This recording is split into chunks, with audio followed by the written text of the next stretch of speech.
This acrylic work I did in 2011.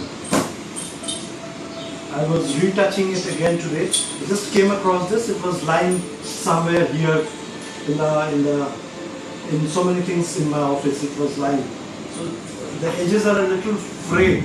I was trying to restore it with acrylic because acrylic dries quite fast, unlike your oil painting, and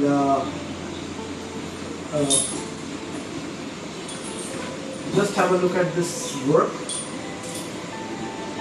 A sadhu or a saint, a Hindu sadhu or a saint, sitting beside the river in deep meditation. This acrylic work. I retouched it. Some of the waters and the sky, it had been a little damaged. So I got this retouched. So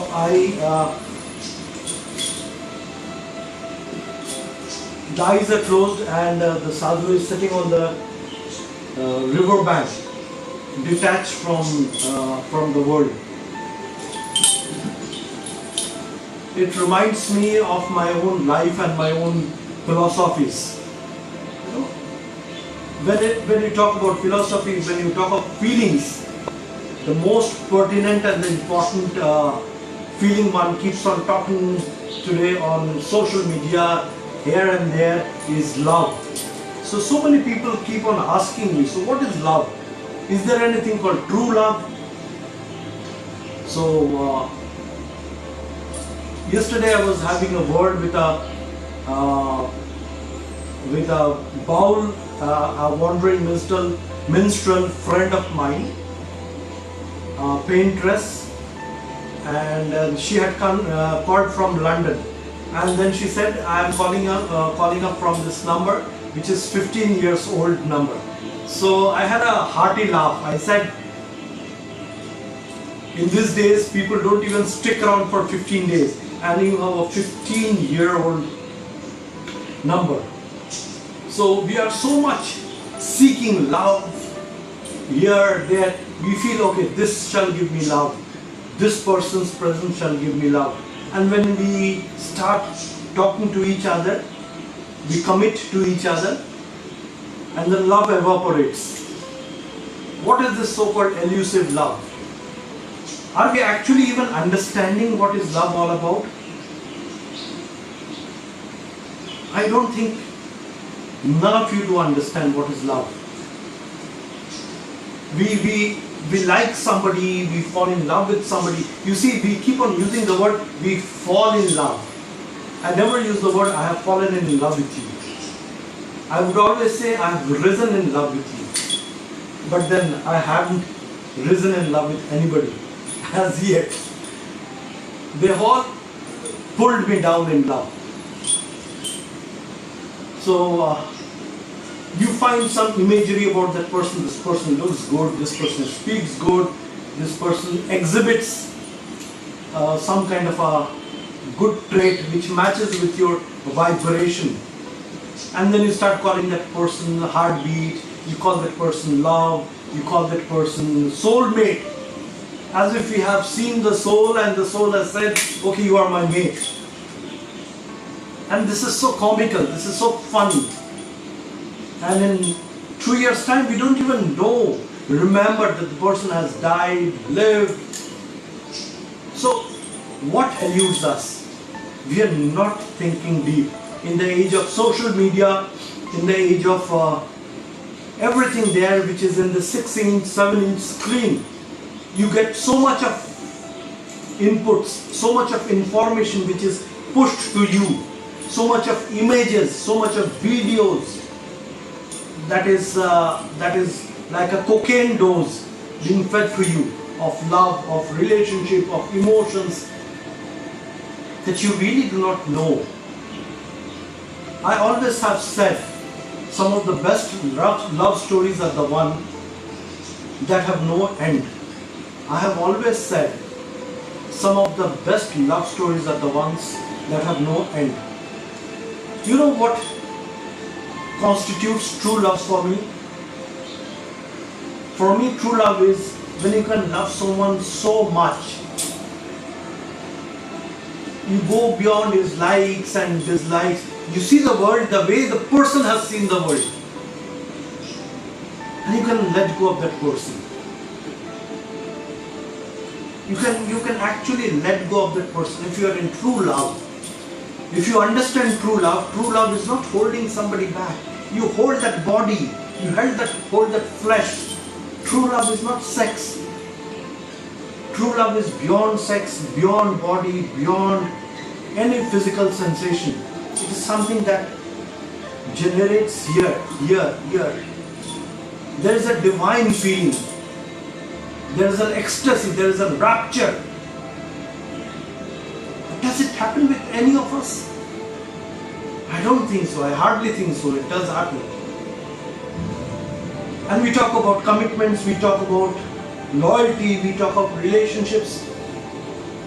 How can you be loyal? What's this big thing about loyalty? You cannot think of this person, you cannot talk about this person. This is some kind of a slavery. It's like you have one rose in hand, you cannot even call the other rose beautiful. So this entire narrative that is being fed to us through the news, through social media, through the daily dosage of information, images, it's continuously feeding our brain of what is love. You can be in love. I'm a man. I'm physically a man. I can be in love with a man. You are a woman. You can be in love with a woman.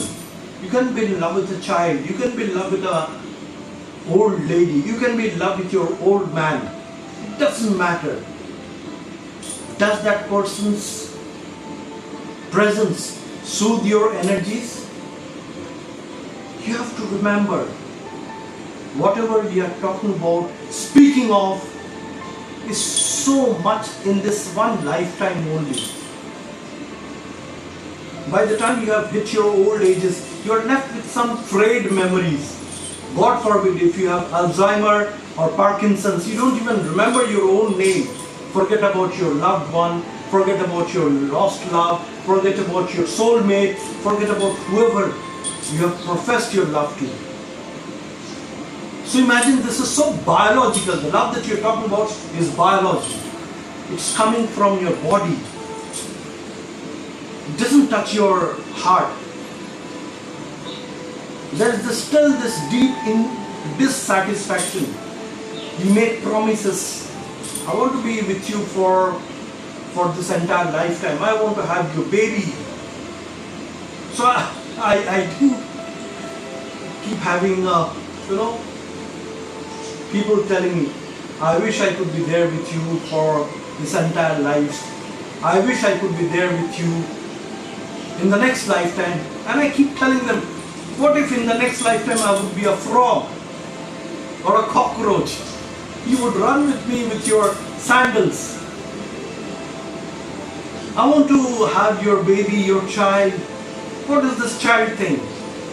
What if my child is born dumb? What if my child is born with a learning disability? So what exactly are you trying to replicate?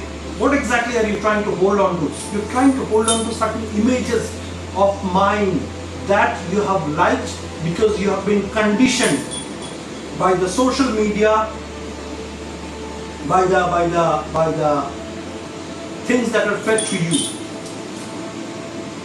You like the smell of my body.